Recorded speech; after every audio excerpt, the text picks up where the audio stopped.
ang mga kwento ng pag-ibig, kwento ng buhay at kwento ng pag-asa dito sa Barangay Love Stories. Love Stories.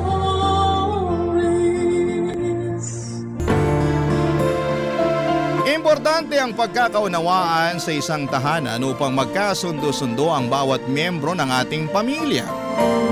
Sapagkat wala namang magandang maidudulot ang pagiging mapagmataas. Ikaw, kabarangay, maunawain ka bang klase ng tao? Dear Papa Dudut, karamihan sa atin ay takot sa katapusan dahil ayaw nating magsimula muli. Ngunit minsan ang bagong simula ay nangangahulugan na mas pinili mong magpatuloy sa buhay at iwan ang kasawian at kalugmukan na dala ng kahapon. Pwede rin upang makawala sa mga bagay na palagi mo nang ginagawa. May ahalin tulad ito sa pagsikat ng araw kinabukasan pagkatapos nitong lumubog tuwing gabi. Ang bagong simula ay may hatid na pag-asa para sa akin dahil ganon ko tingnan ang buhay. Bago ko po ipagpatuloy ang pagbabahagi ng aking kwento ay gusto ko munang kunin ang pagkakataon na ito para magpasalamat sa programa ninyong Barangay Love Stories. Ito kasi ang naging libangan ko na kinagiliwan ko ng husto. Iniyakan, kinainisan at kinapulutan ng aral at inspirasyon. Kasama ko sa pakikinig nito ang mother-in-law ko na bedridden. Isang araw ay sinabihan niya ako na magpadala ng istorya sa inyong istasyon upang mabasa ninyo, Papa Dudut. At hindi na nga ako nagpatumpik-tumpik pa kaya agad ako nagpadala ng liham sa inyong email address na nakita ko po online. Ako nga pala si Giselle, 40 years old at taga Manila.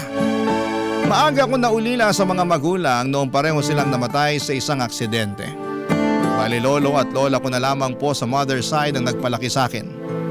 Taga Baguio City kami at doon din ako pinanganak at nakapagtapos ng pag-aaral. Mabait naman ang lolo at lola ko. Ibinigay nila sa akin ang pagmamahal ng isang magulang. Kaya naman masasabi ko na hindi rin ako lumaking nakukulangan sa pagkalinga. Bagaman wala rin akong kapatid ay nandyan naman ang mga pinsan ko na tinuring akong parabang tunay nilang kapatid. Kaso noong nagsilakihan na kami ay nagkahiwa-hiwalay na rin kami ng landas. Ang iba sa kanila ay nagtrabaho sa Maynila, Cebu at Davao at meron din nag-abroad at sa kasalukuyan ay doon na naninirahan. Pagkatapos mamatay ng lolo at lola ko ay nag-decide akong lumipat na sa Maynila matapos akong makahanap ng permanenteng trabaho dito. At doon na rin dumating sa buhay ko si Wendell, Papa Dudut.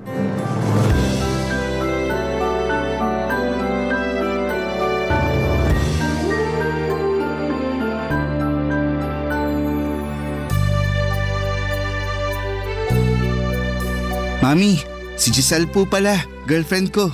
Nice to meet you po, tita. Nice to meet you, Giselle. Sa wakas pinakilala ka na rin sa akin ng anak ko.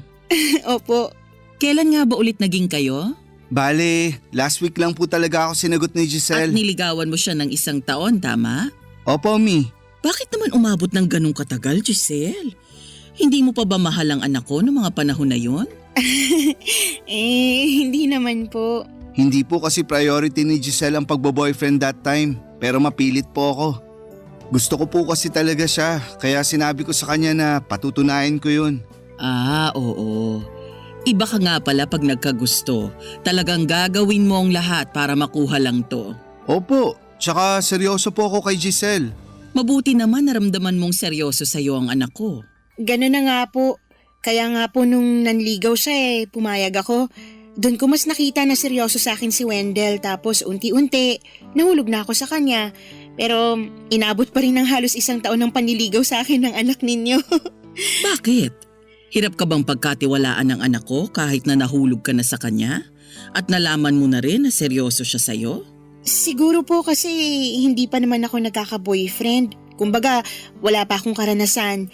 Pero ngayon na-realize ko na nung sagutin ko si Wendell, yun yung pinakamaganda at tamang desisyon na ginawa ko sa buhay ko.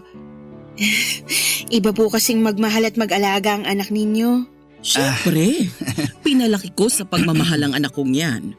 Nag-iisang lalaki rin sa magkakapatid, kaya kabilin-bilinan ko na pag magkaka-girlfriend o asawa na siya, tratuhin niya ng maayos, katulad ng pagtrato niya sa akin at sa mga kapatid niyang babae.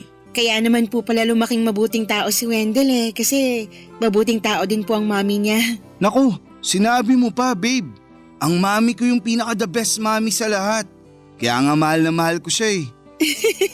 Halata nga. Nambola ka pa talagang bata ka. Ilang beses ko po bang dapat sabihin na di na ako bata? Kaka-30 ko nga lang po, di ba?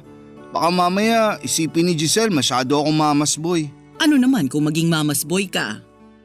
Magiging problema ba yon, Giselle? Wala naman po kasi nanay naman niya kayo. Huwag kang mag-alala. Ganito lang naman talaga ako sa mga anak ko, pero hindi naman ako katulad ng ibang mga nanay dyan na sobra kong makialam sa buhay ng mga anak nila. Yung kulang na lang diktahan ko ang buhay ng mga anak ko at sabihin sa kanila kung ano ang dapat nilang gawin sa isang sitwasyon o pagkakataon. Hindi ako ganong klase ng nanay. Kahit yung namayapa akong mister, hindi rin ganon sa mga anak namin. Tinuruan namin sila na rumispeto sa aming mag-asawa at sa ibang tao. Pero hindi namin pinakikialaman ang mga desisyon nila sa buhay. Lalo na nung tumungtong na sila sa legal age. Siyempre, liban na lang kung makakasama yun sa kanila. Diyan na kami makikialam para sumuway at magpaalala. Nakakatuwa at nakakabilib po kung paano niyo pinalaki ang anak ninyo. Kaya mahal na mahal namin sina mami at daddy. Sayang lang kasi iniwan na kami ni daddy. Sana nakilala mo rin siya. Siguradong matutuwa ka at matatawa kasi kengko yun. Kahit na kinatatakutan sa lugar namin dahil dating nagtatrabaho sa military.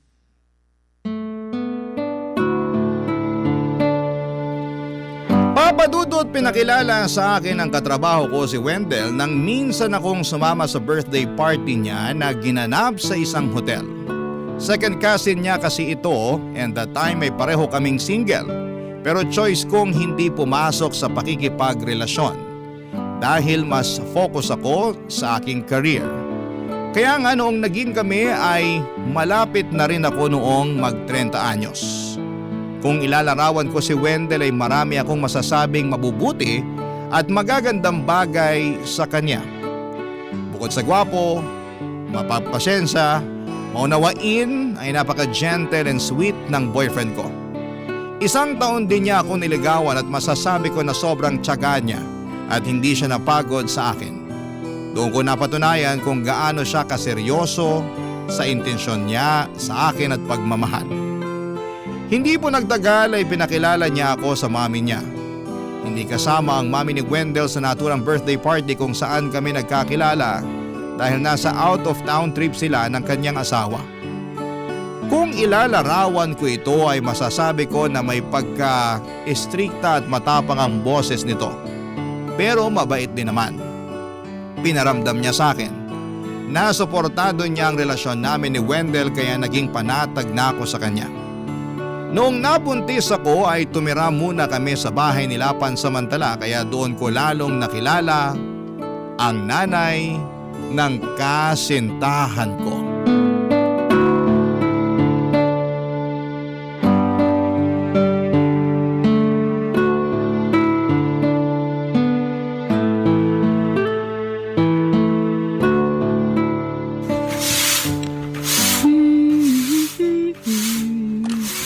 Naku, Giselle, bata ka. Tigilan mo yan. Huwag kang magwalis. Po? Aray, bigla namang sumakit tong balakang ko. Ayan na nga bang sinasabi ko. Kayuyuko mo dyan kawawalis mo kaya sumasakit yung balakang mo. Buti patigilan mo na yan. Saka maupo tayo dun sa bangko. Dali. Sige po. Halika rito. Umupo ka sa tabi ko at tigilan mo yung kakakilos mo dyan. Opo, nandyan na po. Hala, sige. Umupo ka rito sa tabi ko. Siguraduhin mong nakalapat yung puwet mo sa bangko, ha? Tapos isandal mo yung likod mo para maunat yung balakang mo. Sige po. Ay, grabe. Sarap ng pagkakasandal ko. Tamang-tama sa masakit na balakang. Paano hindi sasakit yung balakang mo? Mukhang kanina ka pa nagwawalis dyan. Tama ako, no? Kanina ka pa dyan? Opo, tita. Huwag mo na akong tawaging tita. Kasi magkakaanak na kayo ni Wendell. Simula ngayon, mami na ang itawag mo sa akin. Nagkakaintindihan ba tayo? Sige po, mami. Bakit para yatang naiilang ka na naman dyan? Ayaw mo ba akong tawaging mami? Naku, hindi po. I mean, gustong gusto ko po pero naninibago lang po ako kasi ngayon lang po ako may tinawag na mami. Wala rin po kasi akong kinagis ng magulang dahil maaga silang kinuha sa akin. Oo nga pala. Pero kahit wala kang nakagis ng magulang, napalaki ka naman ng maayos ng lolo at lola mo. Hindi ka suwail kagaya ng ibang kabataan dyan na may nanay at tatay nga. Pero napakabastos ng bibig at wala ring modo. Hindi nyo rin naman po pinalaking bastos at walang modo si Wendell kaya alam ko na katulad nila lolo at lola na nagpalaki sa akin ng maayos, ganon din po ang ginawa ninyo sa anak ninyo. Halata naman kasi lagi kayong binibida sa akin ni Wendell at lalo ko napatunayan na totoo yung mga sinasabi niya sa akin kasi unti-unti ko po kayong nakikilala simula nung tumira kami rito sa inyo. Hindi pa po ako nakakapagpasalamat pero salamat po talaga kasi pumayag kayong magstay ako rito lalo ngayong buntis ako sa anak namin ni Wendell. Bakit ko naman kayo ipagtatabuyan? Gusto ko nga nandito ka para katulad mo, mas makilala pa kita ng husto. Sa totoo lang, may mga nakwento na rin si Wendell tungkol sa'yo. Pero iba pa rin kapag personal kitang nakilala, hindi ba? At ngayon pa nga lang, napatunayan ko na kung gaano katigas yung ulo mo. Po? Ano pong ginawa ko? Nakuha mo pa talagang magtanong. Hindi ba katigasan ng ulo yung pagwawalis mo sa bakuran? Tingnan mo, sumakit patuloy yung balakang mo. Buntis ka pa naman. Bawal na po ba magwalis ang buntis? Hindi, pero hanggat maaari, iwasan mong magpakapagod. Unang apo ko pa naman yung dinadala mo. Natatakot ako na baka may mangyaring masama sa inyong mag-ina. Kaya dapat makinig ka sa akin. Sa bagay, tama po kayo. Pasensya na po, Mi. Wala yun. Basta hindi na mauulit. Opo, tatandaan ko po yan. Salamat.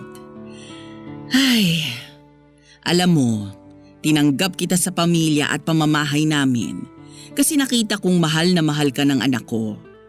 Matagal na rin simula nung huli niyang naramdaman yan sa isang babae pagkatapos siyang iwan nung huli niyang nakarelasyon. Katulad mo, tinanggap ko rin ng maayos yung babaeng yun. Pero sinaktan lang niya ang anak ko. Kaya nga ayoko na maulit yun sa pagkakataong ito. Pero huwag kang mag-alala. Kasi nakikita ko at nararamdaman ko namang ibang-iba ka sa babaeng yun.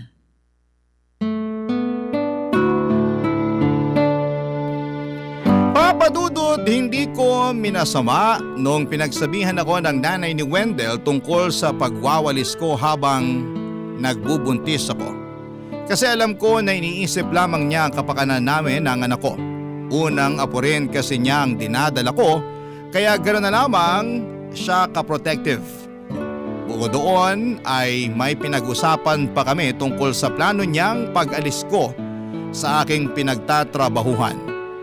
Hindi ako na-offend o nag-isip ng masama noong sinabi niya yon sa akin dahil mabuti naman ang kanyang intensyon. That time ay nasa 3 buwan na ako ng pagbubuntis ko. At alam niya na napaka-stressful ng nature ng trabaho ko kaya gano'n na lamang ang pagkabahala niya. Kaya naman kinausap ko si Wendell tungkol sa suhestyon ng mami niya. Bagay na agad niyang sinang-ayunan. Sinabi niya sa akin na siya na ang bahala sa amin na magiging anak namin kaya hindi na ako nagdalawang isip na umalis sa pinagtatrabahuhan ko. Sa totoo lang ay gusto ko na rin talagang bumuo ng pamilya na mga panahong yon. At malakas ang paniniwala ko na sinadya ng Diyos na makilala ko si Wendell at mapatunayan niya sa akin sa kanyang sarili. Alam ko na nasa mabuting at tamang tao na ako, Papa Dudut, ng mga panahong yon. Barangay Love Stories. Barangay Love Stories. Papa Dudut, bago naging kami ni Wendell ay may nauna na siyang nakarelasyong babae at naka-live-in for 2 years. Siguro 3 taon na rin silang hiwalay bago kami nagkakilala. Wala naman silang naging anak at si Wendell ang nakipaghiwalay dito matapos nitong mag-cheat. Kaya gano'n na lamang ka-protective ang nanay niya sa kanya dahil nakita nito kung paano nasaktan ng husto ang kanyang anak. Base naman sa pagkukwento ng kanyang mami ay pinakisamahan nito ng maayos ang ex-girlfriend ni Wendell kaya hindi ito makapaniwala noong nagawa pa rin itong lokohin at saktan ang kanyang anak.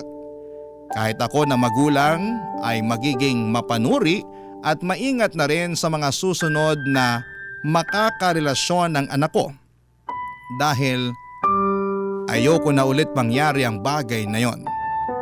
Doon ko mas naintindihan kung bakit ganon siya ka-istrikta nung unang beses niya akong makilala. Kung bakit matanong siya noon ay naninigurado lamang siya bilang magulang. Kaya nga noong nakilala ko na siya ng husto ay mas gumaan at pumanatag na ang kalooban ko sa kanya. Hindi nagtagal ay pinanganak ko na ang panganay namin ni Wendell at ang mami niya ang nag-alaga sa akin simula pa lamang noong nasa ospital ako hanggang sa makauwi sa bahay nila. Kahit na wala akong nanay, ramdam ko na anak rin ang turing niya sa akin. Bigla ko tuloy na-miss ang alaga ng lola ko na namayapa na ng mga panahong yon. 2 taon din na inalagaan ng mami ni Wendell ang baby namin bago po kami nag-decide ng kinakasama ko na bumukod na. Suportado naman kami ng nanay niya pero hindi maikakailan na malungkot ito nang nangyari ang pag-alis namin. Hindi nagtagal ay nagpakasal kami ni Wendell sa huwes upang opisyal nang maging mag-asawa, Papa Dudut.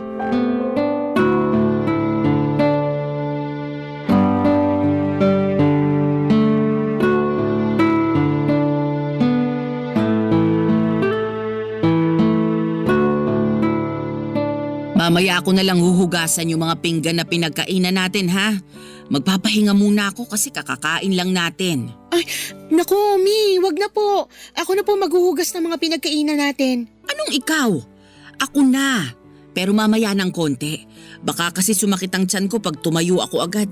Medyo na parami yung kain ko. Ngayon lang naman, kasi nga pinagdadahan-dahan na rin ako ng doktor ko, lalo na sa pagkain ng kanin at karne. Hindi ko lang talaga napigilan kasi ang sarap ng luto mo. Hala, salamat po. O ayan ha, ikaw na yung nagluto, kaya ako naman dapat yung maghugas ng pinggan. Kaso, nahihiya po ako kasi bisita namin kayo dito sa bahay tapos paghuhugasin ko kayo ng pinggan. Kanina pa nga bago tayo kumain. Nag-agyo-agyo na kayo dyan tsaka nagwalis at naglampaso ng sahig. Ako po yung natatakot sa inyo eh. At bakit ka natatakot? Diabetic lang ako, pero hindi pa ako baldado. Kaya ko pang magwalis o maglampaso ng sahig, no? Tingin mo yata sa akin matanda na eh. Ay naku, hindi naman po sa ganun. Kalabaw lang ang tumatanda, Giselle. Ibahin mo ko. Sige po, naniniwala po ako dyan. Aba dapat lang. Pero thank you po kasi tinulungan niyo ako sa mga gawaing bahay. Medyo nakakahiya lang dahil hindi ko na nagawang makapaglinis dito lalo ngayong bumisita kayo. Kadalasan nagagawa ko na lang po yan kapag tulog na yung baby ko. Alam ko naman yun. Kasi mahirap nga namang mag-alaga ng bata. Siyempre, ilang anak na rin ang dumaan sa akin.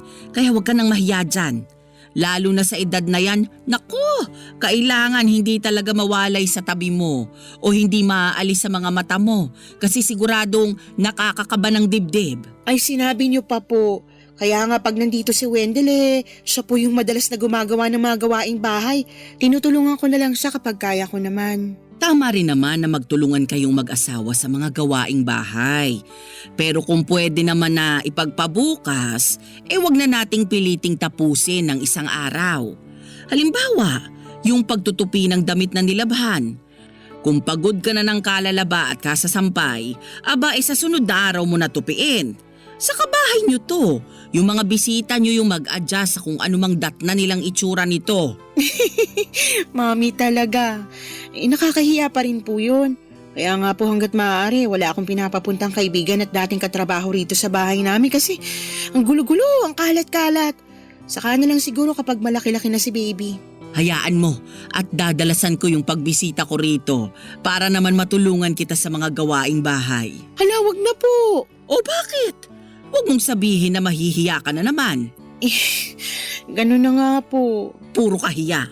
Para ka namang ano dyan. Isa pang hiya mo, tatamaan ka na sakin. Wag naman po. Sira? Biro lang? Anong palagay mo sa akin? Bayolente? Yun nga po, hindi. Tsaka biro lang din naman po yun. Sinasabayan ko lang po kayo. Ay nako, kahit kailan para kang ewan. Thank you po talaga ulit kasi pumunta kayo rito sa makalat naming bahay para dalawin kami ni baby. Miss na po namin kayo. Hayaan niyo po kasi kami naman yung pupunta sa bahay niyo. Dapat lang. Napakatahimik na sa bahay namin, lalo't bihira na umuwi yung isang anak ko, yung ate ni Wendell. Lagi kasing nadidestino sa malayo. Kaya nalulungkot ako pag mag-isa lang ako sa bahay. Ayun, naisipan kong puntahan na lang kayo rito para makumusta ko na rin kayo ng apo ko.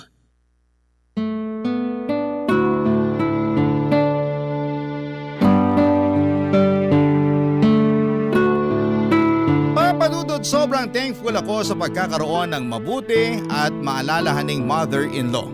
Lagi kasi siyang present sa buhay ng apo niya at tinutulungan niya rin kami kahit na hindi na kami nakatira sa kanila.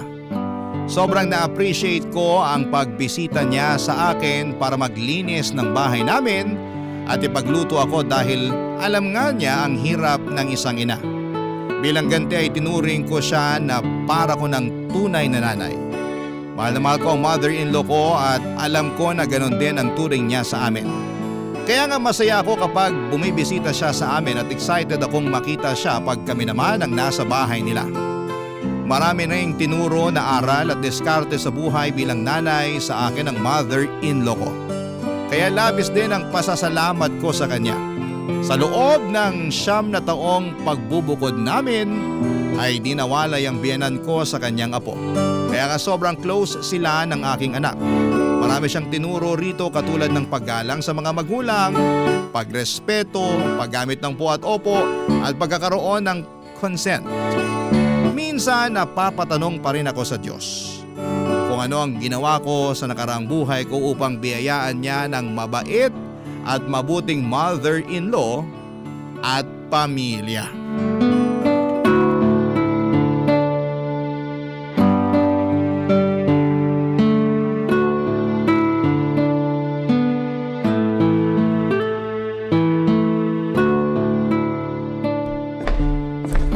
Babe, ano yung sinusulat mo? Recipe ng plano kong i-bake na low-carb cake para kay mami. Ano yung low carb? Yun bang pwede sa mga diabetic pero in moderation pa rin? Alam ko kasi na gustong-gusto niya ng makakain ng cake eh. 'Di ba? Paborito niya yon. Oo, naaalala ko nung mga bata pa kami. Palagi siyang bumibili ng cake kahit walang okasyon. Doon ko nga natutunan yung konsepto na pwede ka naman palang bumili ng cake kahit di mo birthday. Pero syempre, dapat may pambili ka pa rin. Kaya nga nung na-diagnose siya na may diabetes, bumagsak talaga yung katawan niya ng husto. Lalo't di na niya nakakain ng madalas yung paborito niyang pagkain.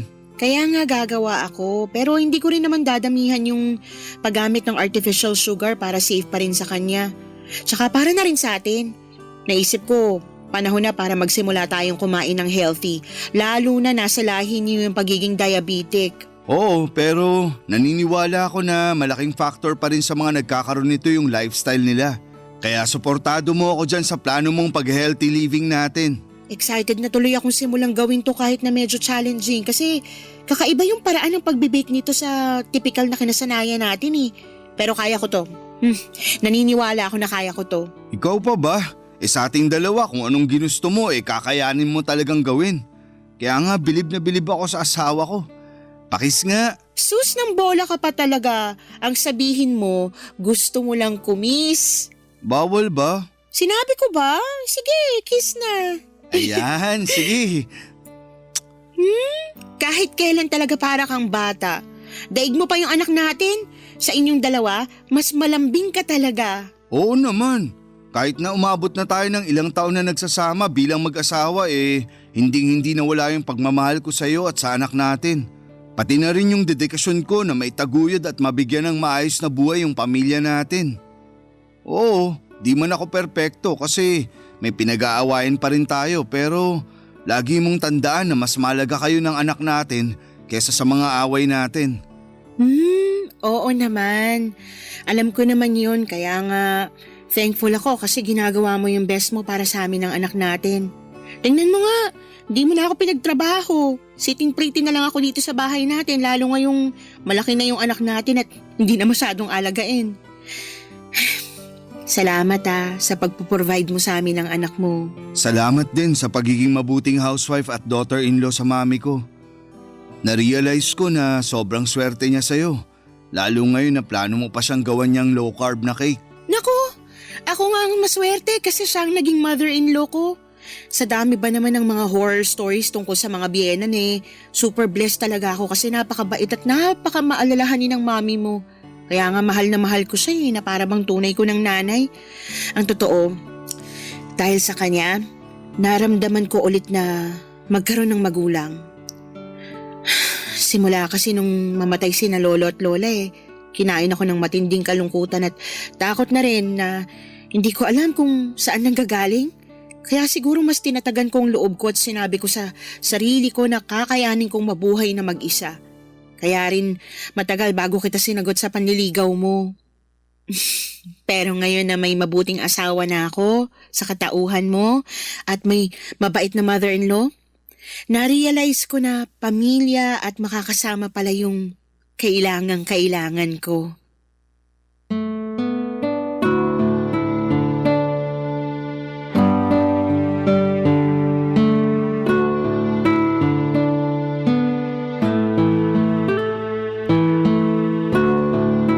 Papadudot ramdam ni Wendell na mahal ko ang kanyang nanay kaya masaya siya sa naging pag-uusap naming yon.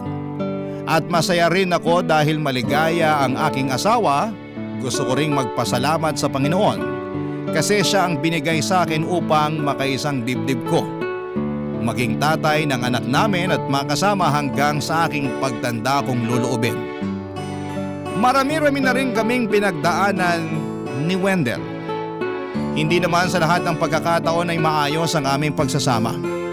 Sa totoo lang ay meron ding mga sandali na umiiyak ako at napapagod sa pakikisama sa kanya. Kaya nagsumbong agad ako sa mami niya. Sinabi ko po ang lahat ng saloobin ko rito at masaya ako dahil nauunawaan niya ang pinanggagalingan ko bilang kapwa babae at nanay. Nang malaman ng mami niya ang gusot sa aming pagsasama ay agad siya nitong kinausap at pinagalitan. Marami raw siyang napagtanto lalo na sa kahalagahan ng pamilya kaya pinangako niya na mas priority niya kami ng aming anak. Hindi naman yun tungkol sa pambababae kundi sa kawalan niya ng oras sa amin dahil sa trabaho kaya ako ang sumasalo sa mga gawaing bahay at pag-aalaga sa aming anak. Simula noon ay malaki na ang naging pagbabago ng mister ko. Natutuhan niyang magbalanse sa trabaho at sa pamilya. Kaya naman sobra-sobra ang pasasalamat ko sa nanay niya na nagsisilbi naming gabay bilang mag-asawa. Kaso, neto lamang bagong taon ng 2025 ay may nangyari sa pinakamamahal kong mother-in-law. Bagay na labis naming kinagulat ng husto. Papa Dudut. Barangay Love Stories. Barangay Love Stories. Papadudot na stroke ang mother-in-law ko nitong January 2025 lamang. Isang linggo matapos magbagong taon ay sobrang nagulat at hindi pa rin ako makapaniwala sa mga nangyari. Dahil malakas pa siya at magkakasama pa kaming nag-celebrate ng New Year. Noong na-ospital ang mami ni Wendell ay ako ang sumama at nagbantay sa kanya. Akala namin ay okay na kasi at ang sabi niya ay mild stroke lang naman daw ang nangyari at wala na rin siya sa kritikal na kondisyon. Pero noong araw na bago siya ma-discharge sa ospital ay na-stroke ulit siya. Dahilan para tuluyan nang maparalisa ang ibabang bahagi ng kanyang katawan. Natakot talaga kami ng husto kasi akala namin ay kukunin na ng kamatayan sa amin ng mother-in-law ko. Tandang-tanda ko pa na nag-iyakan na kami noon kasi akala namin ay hindi na siya makaka-recover pa. Pero salamat sa Diyos dahil hindi naman nangyari ang kinakatakutan namin yon, pero nananatiling wala pa rin katiyakan kung magiging maayos at mabuti ba ang kondisyon ng mami ng asawa ko. Kitang-kita ko kung paano bumagsak ang mga balikat at pag-asa ni Wendell kung sakaling hindi na nga gumaling ang nanay niya.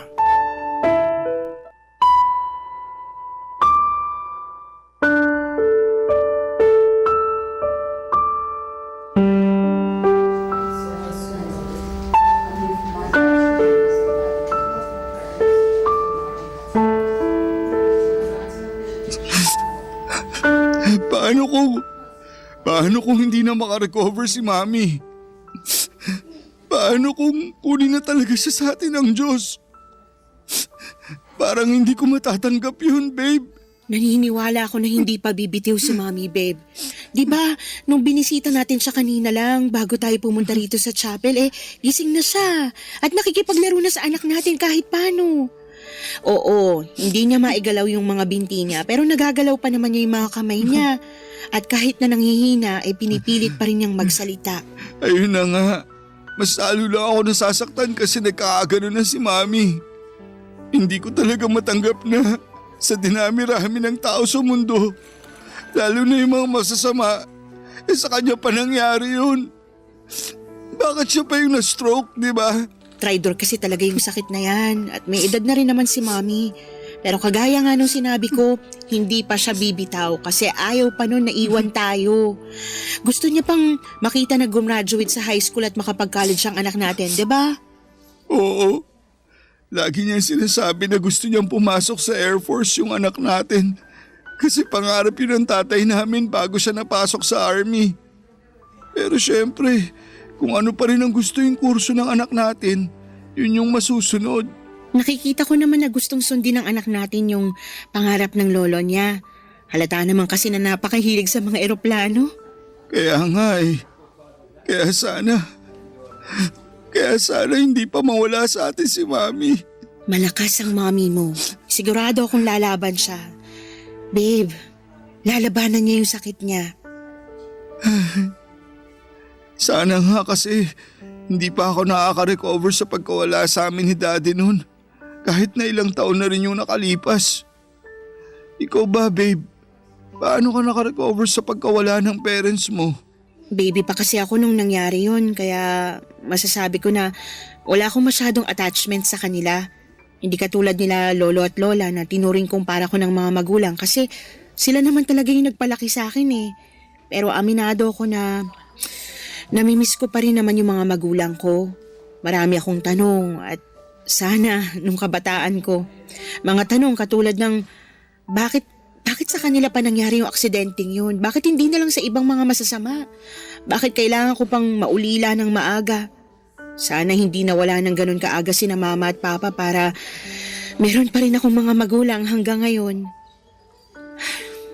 Tingin ko kahit sinong mamatayan ng magulang hindi na makaka-recover sa sakit at lungkot na kasama nito. Ganon kasi naramdaman ko nung nawala sa akin sina lolo at lola. At kahit na ilang taon na rin yung lumipas, lagi ko pa rin silang naaalala. Pero wala marupok ang buhay kaya importante na samantalahin natin yung bawat pagkakataon na kasama natin ang isa't isa. Yun nga yung importanteng bagay na pinaintindi sa akin ni Mami. Lalo nung nawalan ako ng oras sa inyo ng anak natin dahil inuna ko yung trabaho. Alam ko naman na hindi masama yung ginawa ko pero di ko pa rin nabalanse. Akala ko masisira na yung pamilya natin. Sa totoo lang, natakot ako ng husto. Buti na lang to the rescue si Mami kaya mas nalinawan ako sa mga pagkukulang ko sa inyo.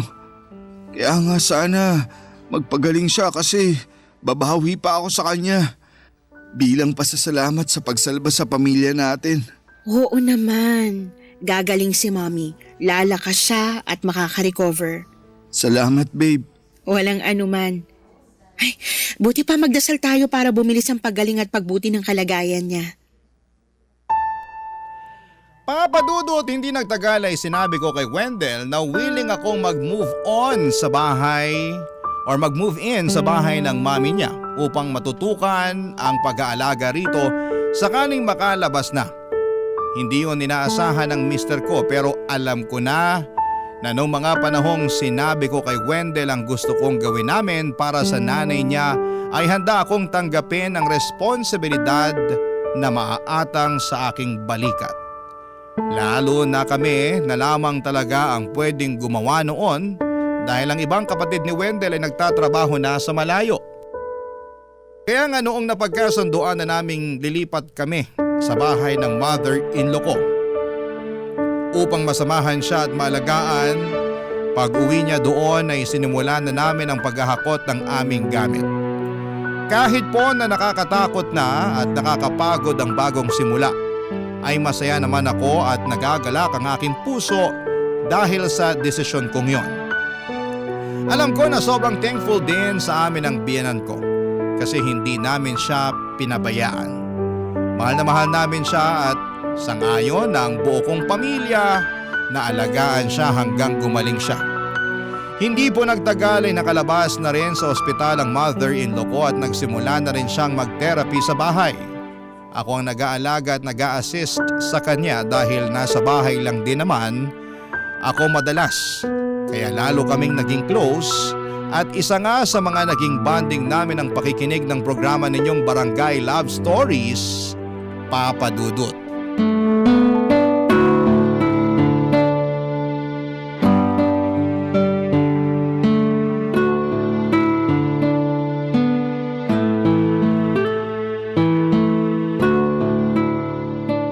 Grabe naman yung ginawa ng babaeng yun sa biyenan niya.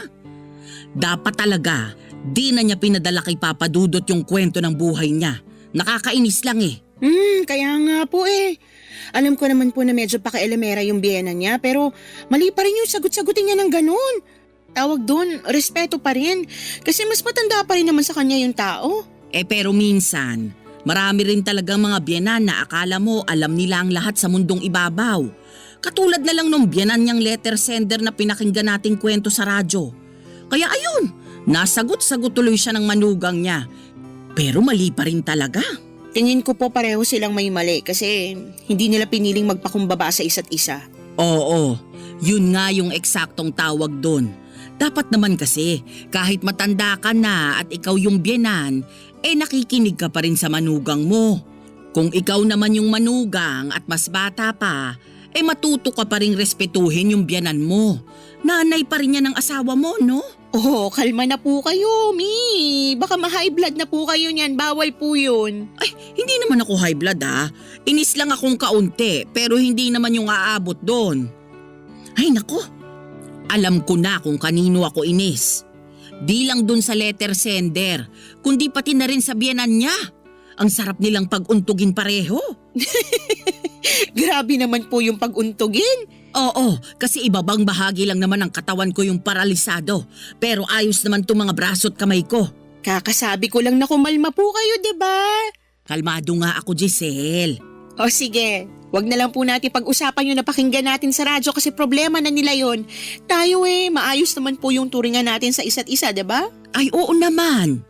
Ang totoo, hindi pa ako nagpapasalamat sa iyo kasi pumayag kang lumipat dito sa bahay ko para tumira't alagaan ako. Doon pa lang sa ginawa mong yun, napakalaking bagay na. Bakit ko naman po di gagawin yun? Nanay kayo ni Wendell, lola kayo ng anak namin at para ko na rin kayong tunay na ina. Tsaka, mahal na mahal po namin kayo. Ayos lang ba talaga sa iyo na lumipat dito sa bahay para alagaan ako? Minsan kasi, hindi ako madaling alagaan, di ba? May pagkapasaway din kahit matanda na. Totoo naman po yung sa pagiging pasaway ninyo. Ay, grabe ka sa akin ha? Pero hindi naman po ako nagrereklamo kasi lahat naman tayo tatanda. May kasabihan nga na ang matatanda parang bumabalik sa pagkabata nila. Ganon, kaya naiintindihan ko kayo. Tsaka, wala rin namang patutunguhan kung maiinis ako sa inyo. Nagpunta nga po ako rito para alagaan kayo, 'di ba? Lalo na pag therapy nyo at monitoring ng gamot na kailangan nyong inumin. Oo, kasi kung ako lang. Nako, hindi ko maaalala yung mga oras ng pag-inom ko ng gamot. Kaya maraming salamat talaga kasi nandyan ka. Pati na rin si Wendell, saka yung apo ko na palagi akong nililibang sa mga kwento niya pag pumapasok siya sa eskwelahan. Speaking of apo nyo, nabanggit na po ba niya na gusto niyang magpiloto ng Air Force? Talaga? Hindi pa. Naku, nasabi ko pala. Pero umakto na lang po kayo na hindi nyo alam Alam ko naman na bata pa siya at po pwede pang magbago ang pangarap niya pero naniniwala ako na kung ano yung ginustong maging ng anak ko, tuto pa rin po niya talaga. Tsaka pangarap din ng namayapa niyang lolo na maging piloto. Matutuwa yun pag nagkataon, panigurado na magiging proud siya sa apo niya. Tanging hiling ko lang, maabutan ko pa na maging ganap na piloto ang apo ko. Oo naman po. Naniniwala ako na bibigyan pa kayo ng Diyos ng mahabang buhay kasi yun ang gabi-gabi namin pinagdarasal ng pamilya ko. Papa Dudut, sobrang naging emosyonal kami ni Mami sa pag-uusap namin yon. Lalo na nandun pa rin yung takot na baka anumang sandali ay agawin na siya ng kamatayan sa amin. Pero malakas pa rin ang pag-asa at paniniwala namin na pagagalingin siya ng Panginoong Diyos. Na makakasama pa namin siya ng mahabang panahon at aktwal niya pang makikita ang katuparan ng pangarap ng anak namin. Sa totoo lang ay wala na kaming ibang mahihiling kundi ang kaligtasan ng pamilya namin at tuluyang paggaling ng mother-in-law ko. Mahal na mahal ko ang biyenan ko at nakahanda akong samahan siya, alagaan at asikasuhin sa abot ng aking makakaya. At ni minsan ay hindi ako nagsisisi at napapagod na gawin ang bagay na yon sa kanya. Kaya nga muli ay gusto kong magpasalamat sa inyong programa sakaling mapili po ninyong i-area ang storya ng buhay namin. Gusto ko na rin pong kunin ang pagkakataon na ito upang magpasalamat sa napakabait at napakabuti kong mother-in-law. Hanggang dito na lamang po ang sulat ko, Papa Dudut. Sana po'y kinapulutan po ito ng aral at inspirasyon ng mga kabarangay natin. God bless po sa Barangay Love Stories and more power sa inyong istasyon. Ang inyong forever, kapuso at kabarangay, Giselle. Kwentuhan naman tayo dito sa comment section.